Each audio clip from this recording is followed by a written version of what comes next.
12강 수업 들어가도록 하겠습니다. 이번 수업 범위는요. 키워드 60부터 70까지 동명사와 부정사에 대해서 알아볼 건데요. 강의의 경우에 12강 동명사, 13강 부정사로 나누어 진행하도록 하겠습니다. 그리고 14강과 15강에서는 분사와 분사 구문으로 총 4개의 강좌로 구성해서 준동사라는 것에 대해 완벽하게 출제 요령까지 찾도록 하겠습니다. 자, 우선 본격적인 강의에 들어가기에 앞서서 우리는 준동사라는 것에 대해 간략하게 알고 넘어갈 필요가 있습니다. 자, 영어에서 준이라는 글자가 단어 앞에 붙게 되면 준할 준, 어떤 본보기에 비추어 그대로 줬다라는 쫓다라는 의미로 뒤에 나와 있는 단어의 속성과 유사하다는 말을 가집니다. 그래서 이전에 준동사를 배울 때도 조동사와 비슷한 성질을 가진다고 이야기했던 거죠. 그럼 마찬가지로 준동사라는 것은 동사와 비슷한 성질을 가지고 있다라고 시사할 수 있겠죠. 그리고 준동사라는 것에는 동명사, 부정사, 분사 이렇게 세 가지로 나누어져 있습니다. 그래서 여러분 교재를 보시면은 구분에 동명사, 부정사, 분사 이렇게 세 개가 나와 있을 거예요. 자, 따라서 이들 모두가 각각 공통된 특징도 있고 또 개별적인 특징도 가지고 있기 때문에 우선적으로 공통된 성질을 배우고 나서 각기 특징을 파트별로 나누어 배우고 마지막으로 출제 요인은 무엇인지 살펴보도록 하겠습니다.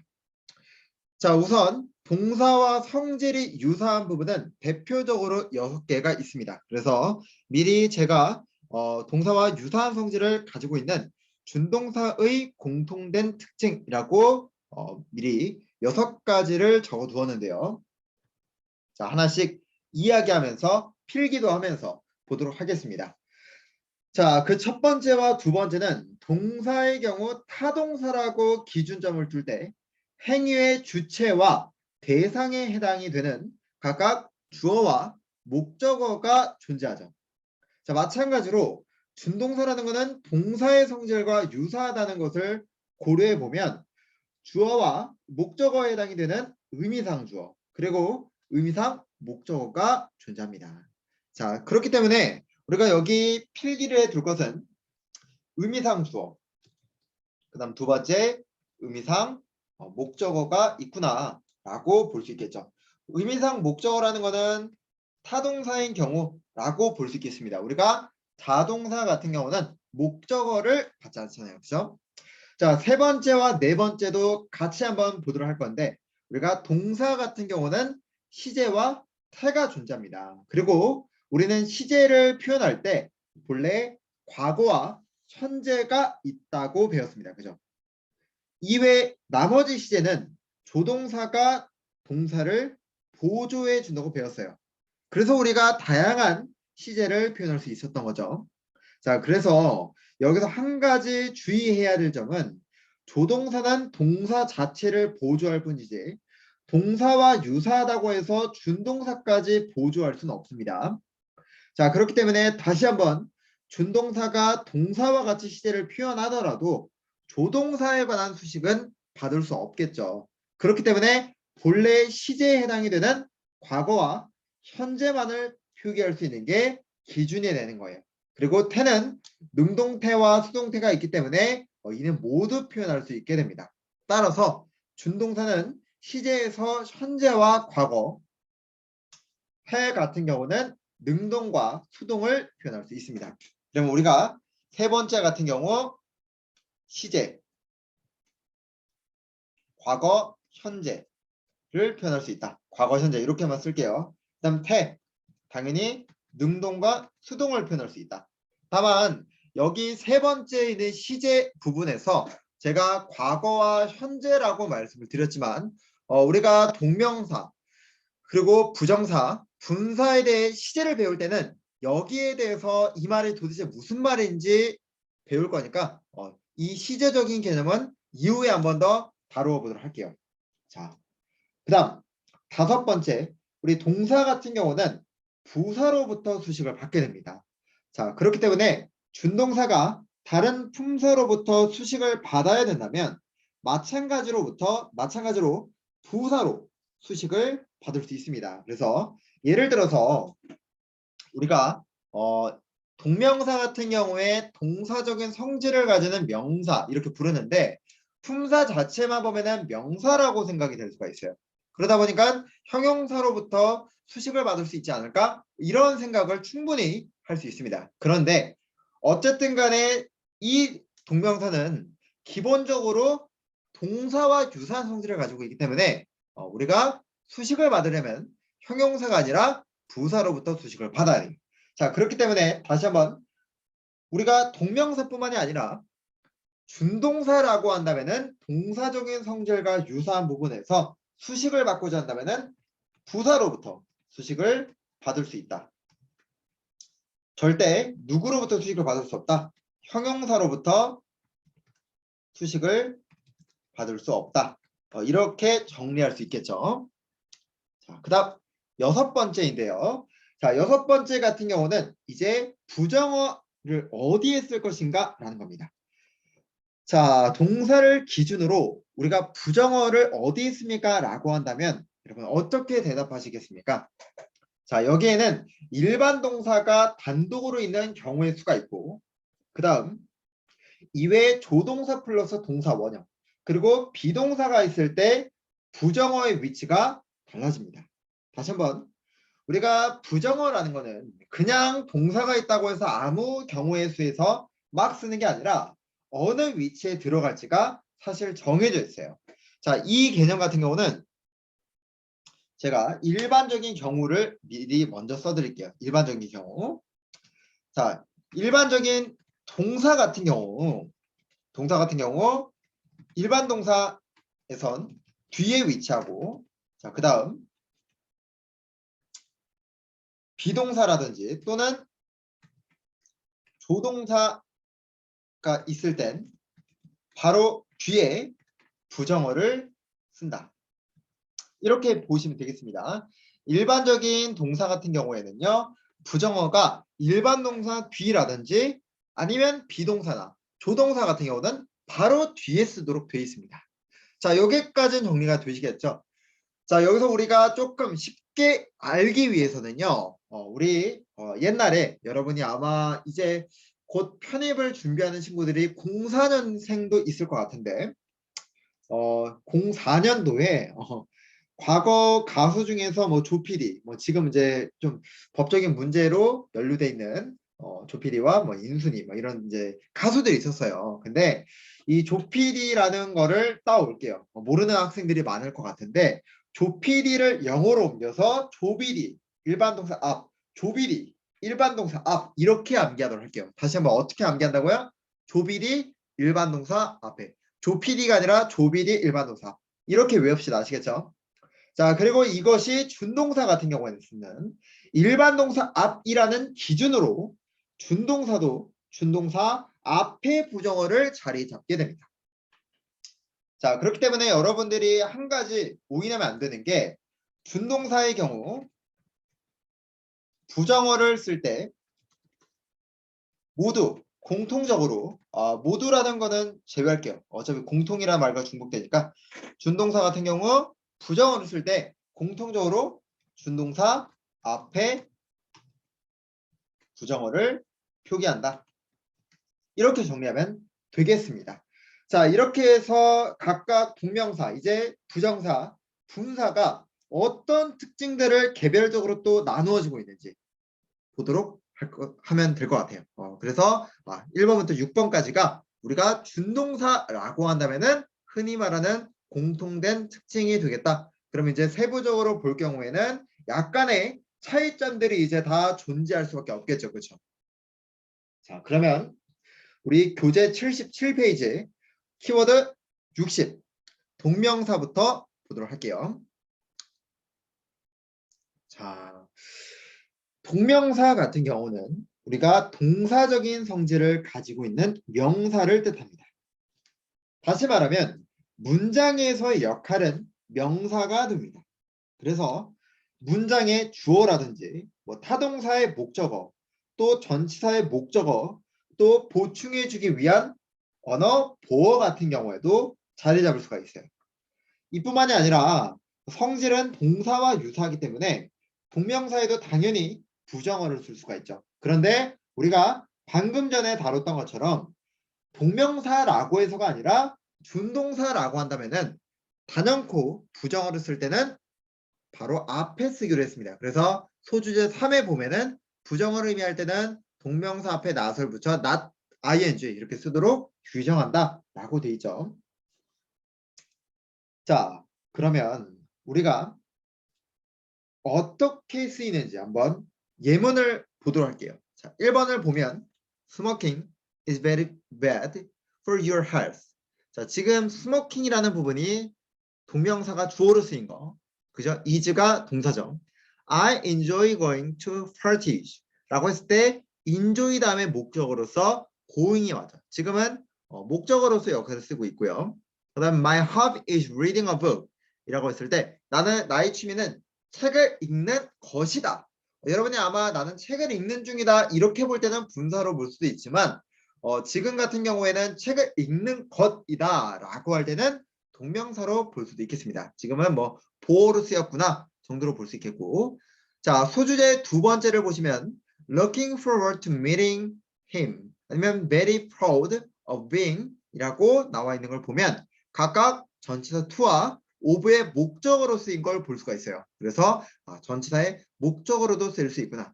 쉽게 말하면은 명사의 역할이라고 보면은 모두 다 나올 수 있겠다라고 보시면 되겠고, 부정어를 쓸 경우에는 동명사 앞에 써야 하더라까지 정리하시면 되겠습니다.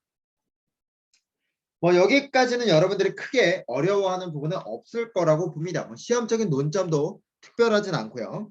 그러면은 우리 키워드 61을 통해서 동명사의 의미상 주어부터 한번 보도록 할게요. 우리가 준동사라고 한다면은 제가 첫 번째와 두 번째에서 주어와 목적어가 있다라고 말씀을 드렸습니다. 아까 그죠? 그래서 주어라는 거는 의미상 목적어고 의미상 주어고 목적어라는 거는 의미상 목적어다. 아마 이렇게 말씀을 드렸을 거예요. 자, 이제 조금 더 깊숙하게 한번 볼 건데 우리가 동명사의 의미상 주어 크게 의미상 주어를 쓰기 위해서는 아래에 보이시는 세 개의 용법으로 표현할 수가 있습니다.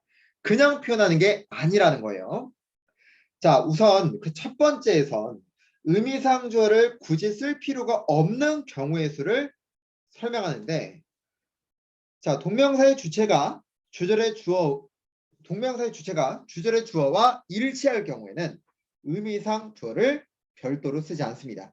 자, 이 외에도 막연한 주어나 일반인 주어 같은 경우, 특별히 밝힐 필요가 없다라고 할 경우에는 의미상 주어를 표기하지 않습니다. 예문을 보시면 working and wood is good for health 라고 했을 때 여기 working이라는 부분이 뭐가 되는 거예요? 동명사가 되죠. 그리고 문장에서는 주어로서 역할을 가지고 있잖아요. 자, 그러면 지금은 선생님 제가 숲을 걷는 것이라고 말을 할 수 있는 거잖아요. 라고도 할 수 있지만 그렇게 굳이 밝힐 필요가 없다면 쓰지 않습니다. 자, 아니면 이 자체가 한 문장의 주어라고 본다면은 더더욱 쓰지 않겠죠. 그래서 동명사의 의미상 주어는 쓰고 싶다면 쓰지만 굳이 쓸 필요가 없다면 쓰지 않습니다. 자, 그러면 어떤 경우에 쓰냐라고 여러분이 이제 질문을 할 수가 있는데, 자, 먼저 두 번째 소주제 두 번째 한번 볼게요. 자, 두 번째를 보시면 동명사의 주체가 주절의 주어와 일치하지 않을 경우 의미상 주어를 쓰는데, 인칭대명사 같은 경우는 무엇으로 쓴다? 소유대명사로 쓴다. 소유대명사가 된다. 다시 한번 정정하겠습니다. 소유격으로 쓴다 라고 표기가 돼 있습니다. 자, 예문을 보시면 I enjoy his playing the guitar라고 나와 있죠. I really appreciate your solving this problem 라고 말을 할 때 인칭대명사 같은 경우는 무엇으로? 우리가 소유격으로 표기를 하더라. 이거는 그냥 단수 암기라고 보시면 돼요. 표기법이 그렇기 때문에.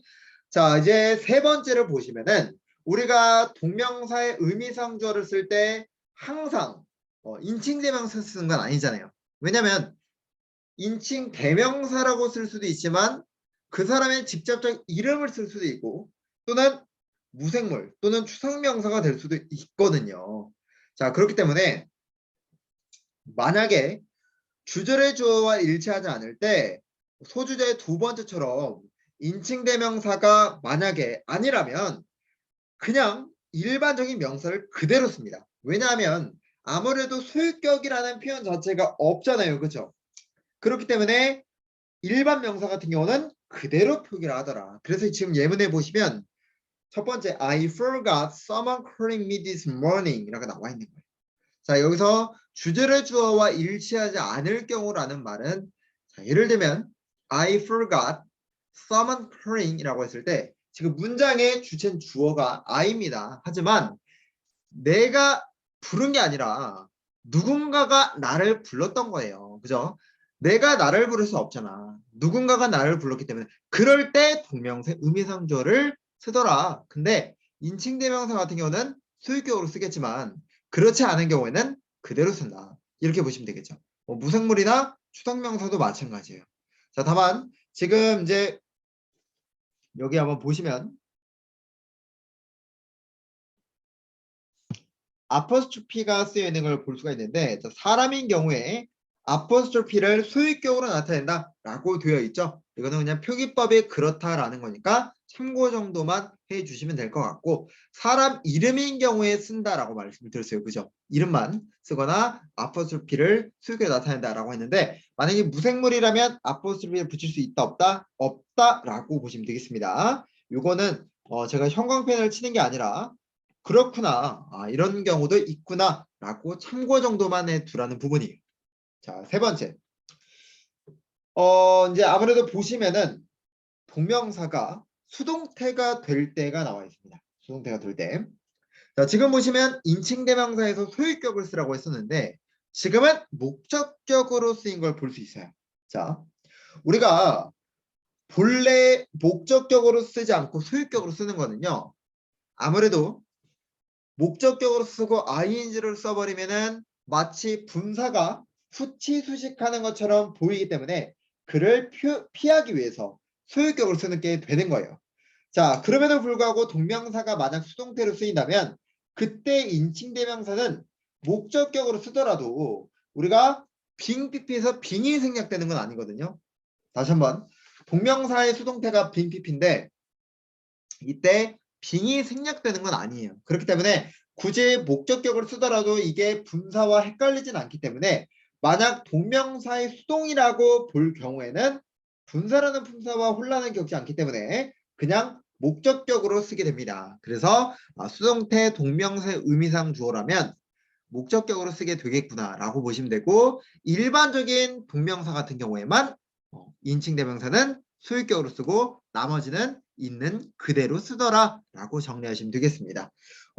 인칭대명사 뭐 이렇게 쓰이더라 라는 부분들이 뭐 엄청 시험에 자주 접할 수 있는 건 아니에요. 그래서 여러분들이 뭐 암기를 하거나 그러기보다는 회덕이 올라가게 되면서 자연스럽게 이 부분은 알아가셔도 좋을 것 같습니다. 자, 이어서 키워드 62 동명사의 동사적 성질을 보겠습니다. 자, 우리가 이전에 부정사의 위치나 의미상 주어는 살펴봤습니다. 그죠? 자, 그래서 이를 제외하고 이제 우리는 소주제 두 번째 하나만 더 의미상 주어도 방금 전에 살펴봤어요. 그죠? 자, 그렇기 때문에 이를 제외하고 소주제 두 번째 의미상 목적어부터 검토를 할 건데 의미상 목적어라는 건 I forgot someone calling me 라고 했을 때 제가 빨간색으로 표시를 해두고 있죠. 그렇죠? This problem me. 그러니까 동명사가 아무리 명사라고 하더라도 본래 동사적 성질은 그대로 유지하는 거예요. 그 동사가 타동사였다면 마찬가지로 타동사적인 성질을 그대로 가지고 있는 거죠.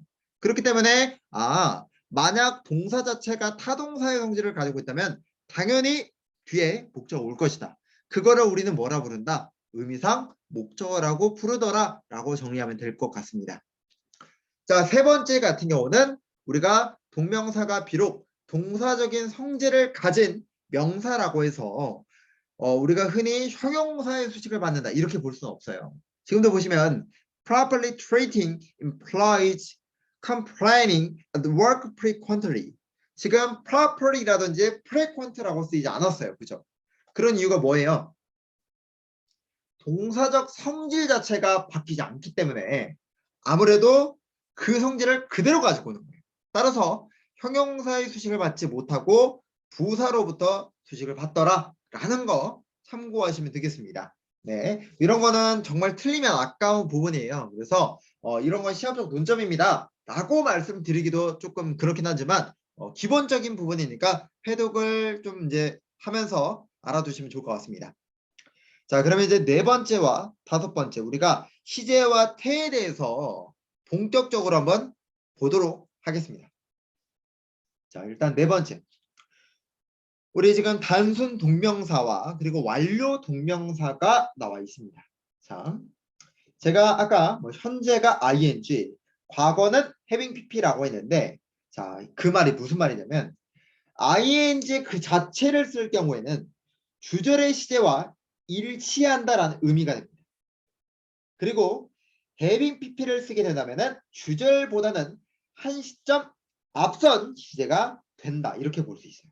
다시 한번 ing 그 자체 같은 경우는 주절의 시제와 일치한다라는 말이고 완료 동명사를 쓰는 경우에는 주절의 시제보다는 한 시점 앞선 시제다라고 보는 거예요.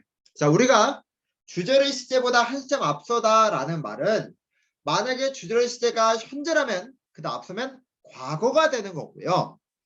반대로 주절의 시제가 과거인 경우에 한 시점 앞선다라고 말하면 과거 완료 또는 대과거라고 말할 수 있겠죠.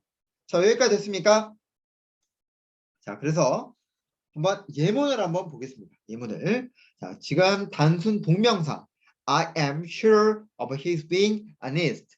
지금 보시면 얘를 풀었으면 of his being honest. 얘를 풀었으면 that he is honest. 지금 붉은색 표시로 I am, he is 시제가 일치하는 거 보이시죠? 자, 다시 한번 두 번째 I was sure of his being honest. 이 문장을 만약 바꿔 쓰게 된다면 I was sure that he was honest. 자, 지금 똑같은 being이지만 하나는 is, 하나는 was를 가르치고 있습니다. 그런 이유가 뭐예요? 아, 단순 동명사라는 그 자체는 무엇을 의미한다? 주절의 시제와 동일하다는 걸 의미를 하더라. 그렇기 때문에 주절의 시제가 현재면 동명사의 시제도 같은 현재 시점이 되고 만약에 문장의 동사가 과거면 동명사의 시제도 같은 과거 시점이 되겠구나 라고 정리할 수 있겠죠. 자, 이번에 완료 동명사를 한번 보게 되면 I am sure of his having been honest. 자, 지금 바꿨으면 I am sure that he was honest. 자, 두 번째 문 I was sure of his having been honest. 얘를 I was sure that he had been honest. 이렇게 볼 수 있죠. 자, 완료 동명사는 주절의 시제보다 한 시점 앞선다라고 말씀드렸습니다. 그죠? 그러면 동명사의 완료 시제는 문장의 동사가 현재면 그땐 과거 시점이고 그리고 문장의 동사가 과거면 대과거 시점이 될 것이다. 그래서 완료 동명사가 한 시점 뒤에 있다라고 정리할 수 있겠죠. 선생님, 이게 시험에 나오면 굉장히 까다로울 것 같습니다. 이거를 제가 어떻게 구분해야 합니까? 라고 할 수 있어요. 당연히 물어볼 수 있는데 미안하지만 이 유형 같은 경우 시제 같은 경우를 우리가 동명사 말고 부정사까지 포함해서 이거를 구분하는 거를 하시려면 문제를 풀어서 하셔야 됩니다. 문제를 풀거나 실력을 늘려야 됩니다. 문제를 풀어서. 근데 우리가 이 부분 같은 경우는 지금 올인원 강의에서 이 시제를 구분하는 걸 배우기보다는 얘는 조금 심화적인 영역에 속합니다. 앞으로도 점점 출제율이 이제 준동사의 시제까지도 많이 넘어오고 있는 추세예요. 근데 얘를 올인원에서 여러분들이 이제 접근하기에는 많이 어려울 것이다. 이해하기도 어렵고. 그래서 지금은 이론적인 부분만 알아두시고 우리가 컴팩트 1과 2 강의에서 이 시제적인 부분을 어떤 식으로 문제가 나오고 그래서 우리가 어떻게 접근해야 되는지 위주로 심화적으로 한번 접해볼게요. 그래서 지금은 시제 같은 경우는 기본적인 용어 설명 정도에만 초점을 맞추겠습니다. 자, 그 다음 다섯 번째 태 같은 경우는 당연히 이 동명사를 쓸 때 만약 이 동명사의 주체와의 관계가 능동이라면 능동을 써야 되고 이 만약에 의미상 주어가 대상이 되면 수동을 써야 되겠죠. 자, 예문을 보시면 I am proud of being a member 이라고 했을 때 내가 이 클럽의 구성원인 게 자부심이 넘치는 거잖아. 그치? 그러면 내가 자부심 넘치는 주체이기 때문에 being이 되는 거예요. 자, 반대로 I don't like being treated as a child. 나는 어린아이처럼 취급받는 걸 싫어해 라고 했을 때 내가 대접하는 주체가 아니라 내가 대접을 받는 대상이 되는 거죠. 그렇기 때문에 지금 그냥 treating이라고 쓴 게 아니라 being treated 라고 쓴 겁니다. 그래서 동명사가 의미상 주어와의 관계가 능동이라면 ing 형태로 쓰겠지만 의미상 주어와의 관계가 수동이라면 being pp로 쓰여야겠구나 라고 볼 수가 있겠고 만약 뭐 수동태인데 심지어 과거를 의미해야 돼. 그러면 완료를 그러면 having been pp까지도 볼 수 있겠죠. 근데 그것까지는 너무 선을 넘는 것 같고 우리가 시제가 있고 태가 있다. 그래서 단순 동명사 동사 원형 뒤에 ing 완료 동명사는 having pp 그리고 태는 수동태 같은 경우 being pp 완료 수동태 같은 경우는 우리가 having been pp 정도로 볼 수가 있겠다라고 보시면 되겠습니다. 자, 여기까지 해서 우리가 동명사의 동사적인 성질을 6개 정리했습니다. 첫 번째, 의미상 주어와 목적어와의 관계. 그 다음에 또 우리가 부정어의 위치적인 부분도 다루었었고 또 부사로부터 수식을 받는 거, 또 시제와 태 6개를 다뤘습니다. 자, 하지만 이 본격적으로 시험에 출제가 되는 요인은요. 바로 키워드 64와 키워드 63 여기서부터 시작이에요. 그래서 지금 키워드 63을 보시면 동명사를 활용한 헷갈리는 문법적 요소 이렇게 이미 나와 있습니다. 자, 이 개념에 대해서 우리가 한번 다뤄볼게요. 여러분들이 동명사가 시험에서 마주치게 된다 하면은 키워드 63부터가 아주 주된 부분이에요. 자, 본래 need, want, require, deserve 같은 경우는 보통 부정사를 목적어로 취하는 타동사로서 배웁니다. 그죠? 자, 그런데 말이죠. 그런데 과거 동명사와 부정사의 문법적인 차이가 확고하게 굳어지지 않았을 때 만들어진 관례 같은 게 있어요. 그래서 부정사를 목적어로 취할 때는 당연히 이 동사들이 사물 주어를 받을 때 의미상 주어와의 관계가 수동일 수밖에 없거든요.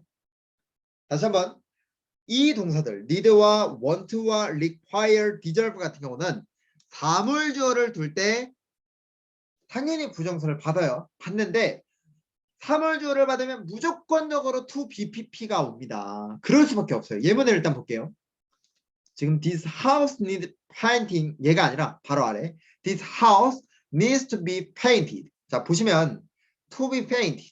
자, 집이라는 게 자기가 페인트 칠하는 주체가 아니죠. 칠해지는 대상이죠.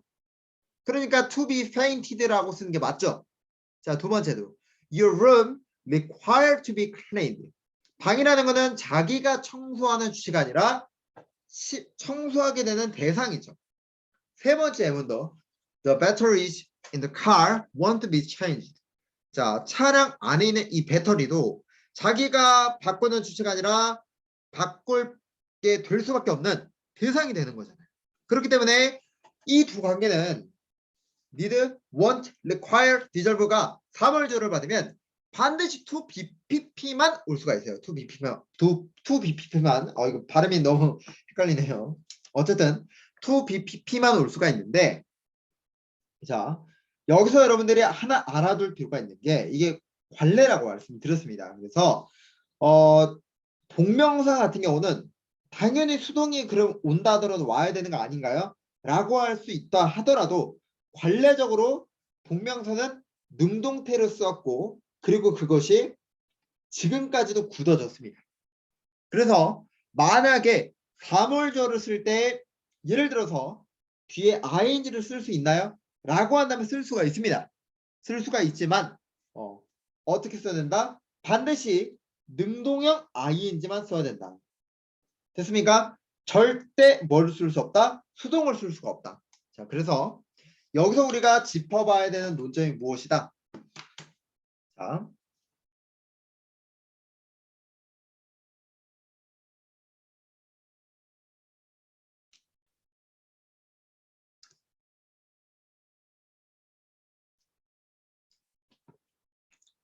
잠시만 이게 연결이 지금 살짝 안 되고 있어서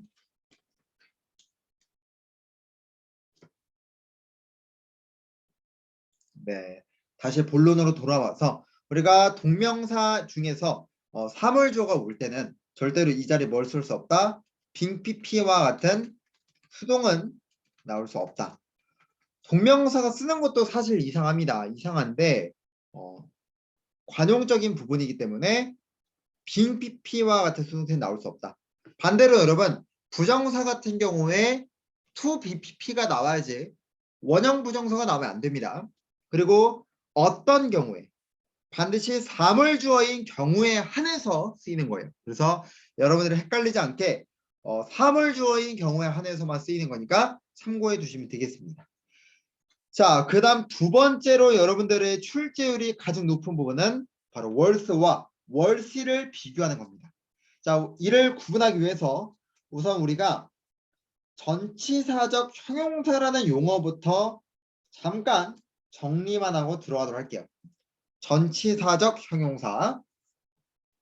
지금 여기 내용 안에서도 전치사적 형용사라는 말이 있습니다. 그래서 우리가 이 말이 도대체 무슨 말인지 한번 보고 들어가도록 할게요. 자, 우리가 전치사적 형용사라는 거는요. 자, 여기다 제가 추가적인 설명해 드릴게요. 전치사적 형용사란 자, 이건 이제 그냥 단순 기본 개념입니다. 암기하거나 뭐 그러는 건 아니에요. 자, 전치사적 형용사라는 거는 전치사 플러스 명사구가 우리가 흔히 부사구라고도 말을 하지만 형용사구가 되는 경우의 수가 있어요. 그래서 전치사적 형용사는 전치사 플러스 명사가 형용사구라는 이론적인 근거에 두고 있다. 이 말이 무슨 말이냐면 우리가 명사 파트를 가면 오버 플러스 추상명사는 형용사구가 된다는 걸 배웁니다. 다시 한번 아직은 직접적으로 배우지 않았는데 명사 파트를 가시면 오버 플러스 추상명사가 형용사가 된다는 걸 우리는 배웁니다. 자, 제가 예를 들어서 말씀을 드릴게요. This is a book of use. 자, 이것은 유용한 책이다. 이런 예문이죠. 자, 여기서 이 예문을 다르게 바꿨으면 This is a useful book. 이렇게도 바꿀 수 있겠죠. 그죠? 자, 여기서 overuse라는 부분은 a book을 수식하는 형용사구로 useful이라는 형용사처럼 역할을 할 수가 있죠. 여기까지 됩니까? This is a book of use. 이 문장을 This is a useful book. 그러면 of use라는 부분이 useful이라는 형용사로 바뀐 거잖아요. 자, 그랬을 때 이 of use라는 것 자체가 바로 전치사적 형용사라는 겁니다. 다시 말하면 전치사 플러스 명사 자체가 뭐다? 형용사가 된다. 이렇게 볼 수 있는 거죠. 자, 그런데 아무 뭐 전치사가 뒤에 명사를 둔다고 해서 그런 경우가 무조건적으로 다 형용사다 이게 아니라 대표적인 예시로서는 뭐 오감동사에서 like 정도가 있을 거고 동명사 파트에서는 worth가 있어요. 그리고 우리가 명사 파트를 가면은 공식적으로 오브 플러스 추상명사는 형용사구가 된다. 다시 한번 오브 플러스 추상명사는 형용사구가 된다. 이렇게 배울 겁니다. 그래서 worth 같은 경우는 전치사적 형용사이기 때문에 worth 그 자체로 끝나는 게 아니라 worth 뒤에 명사나 동명사와 같은 구조로 쓰여야 되는 어법입니다. 됐어요? 자, 하나만 더. 그리고 worth 같은 경우는 기본 어형도 우리가 알아둘 필요가 있는데 자, 월스는 기본 어형이 it 비동사 그리고 월스 플러스 명사 또는 동명사와 같은 어형을 가지고 있어요.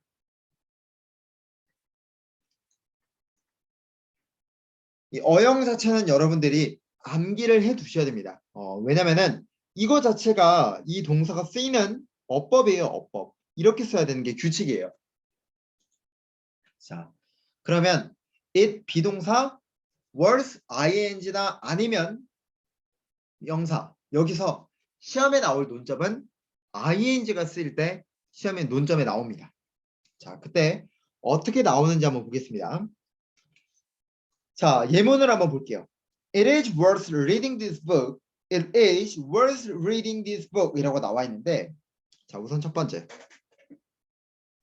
여기 it이라는 부분이 보이죠?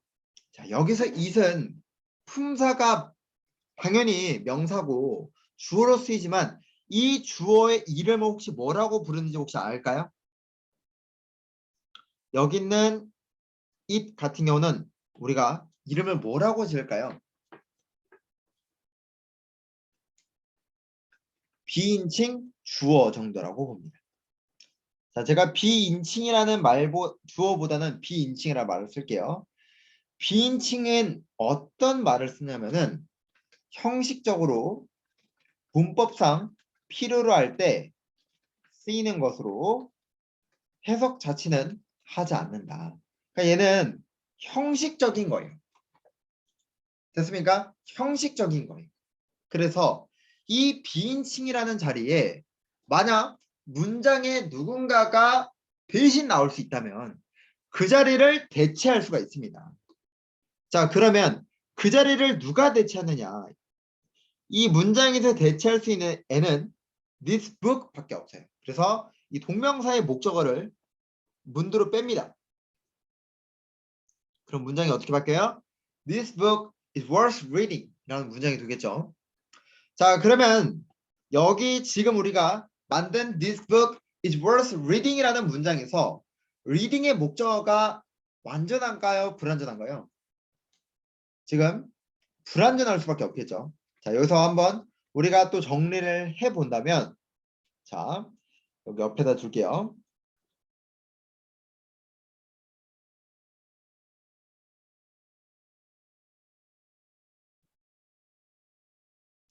(3월) 월스 구문에서 사물주어가 온다면 동명사는 절대적으로 의미상 목적어가 불완전해야 한다. 이렇게 정리할 수 있겠죠. 월수 구문에서 사물주어가 온다면은 동명사는 절대적으로 의미상 목적어가 불완전해야 된다. 근데 우리가 여기서 불완전할 수밖에 없는 거는 의도적으로 만들어준 겁니다. 원래 it is worth reading this book에서 it is worth this book is worth reading 이라고 바꾼 거잖아요. 자, 바로 아래 있는 예문도 it is worth applying for the company 라는 이 부분에서 어떻게 the company is worth applying for 이라고 만든 것처럼 worth라는 구문이 쓰일 때 사물주어가 쓰면 전치사 이하는 동명사 이하는 어떻게 된다? 불완전해야 된다. 정리하시면 되겠습니다. 자, 그러면 worthy 같은 경우도 우리가 알아둘 필요가 있는데 worthy는요. 얘는 본래 형용사예요. 됐습니까? 본래 형용사예요. 그래서 당연히 가치가 있다 했을 때 뭐가 가치가 있는데 라고 해야 되니까 주체는 당연히 필요하겠죠. 그래서 얘는 표기가 책은 가치가 있다 이렇게 쓰는 게 맞아요. 맞지만 뭐뭐 하는데 가치가 있다 이렇게도 표현할 수 있잖아요. 뭐뭐에 가치가 있다. 그렇게 표현하고 싶으면 오버라든지 부정사구를 뒤에 둘 수 있습니다. 자, 그러면 책이라는 거는 뭐예요? 자기가 읽는 주체가 아니라 읽게 되는 대상에 해당이 되죠. 그래서 worthy 같은 경우, 자, worthy 같은 경우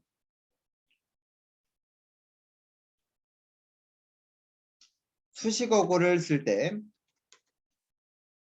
필히 쓸 때 반드시 수식하는 대상과 태를 따져야 하며 결국 태는 수동태를 쓰게 돼 있다.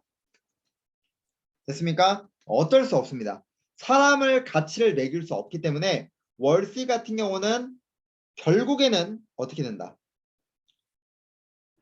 수동태를 쓸 수밖에 없어요. 그래서 of being read, to be read 이렇게 쓰기 때문에 만약 여기를 of reading, to read 이런 식으로 수동태를 쓰지 않으면 오답이 되겠죠. 자, 그래서 여기서 출제하는 부분은 하나예요. 사물주어가 왔는데 reading it 이런 식으로 쓰거나 아니면은 worthy가 나왔는데 태를 쓰지 않고 수동태를 쓰지 않고 능동으로 쓰거나 이런 관점들이 시험에 나옵니다. 그래서 worth와 worthy 차이점 시험에 나올 것이고 그 다음에 하나만 더 방금 전에 우리 소주제 1에서는 need, want, require, deserve 이 네 가지를 했습니다. 그래서 이 두 부분이 정말 시험에 많이 출제가 되고요.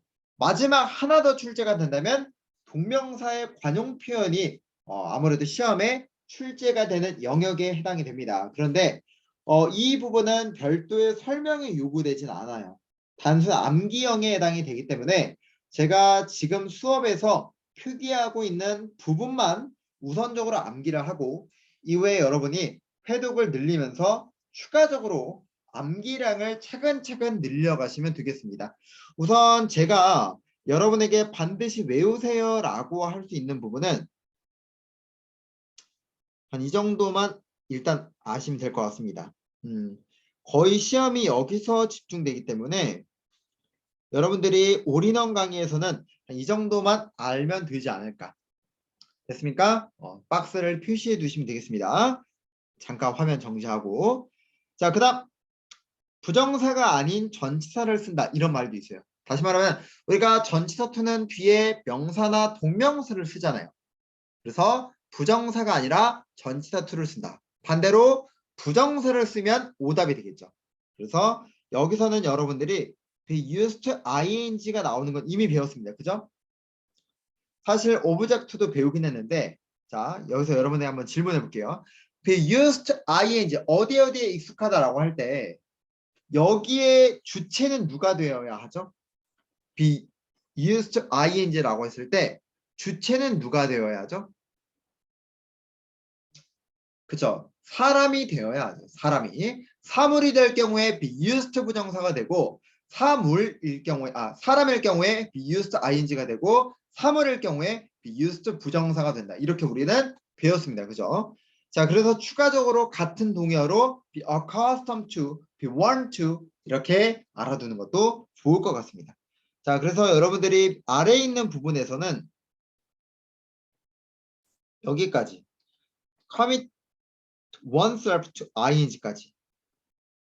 그래서 제가 윗부분과 아랫부분을 각각 표시를 해 두었는데 제가 붉은 색깔로 박스 친 부분은 여러분의 비록 올인원 강의를 듣고 있다 하더라도 암기를 해 두시고 우리가 이제 뭐 컴팩트라든지 1, 2 버전을 또 보도록 할 건데 그 버전을 다루면서 하나도 빠짐없이 외우시면 되겠죠.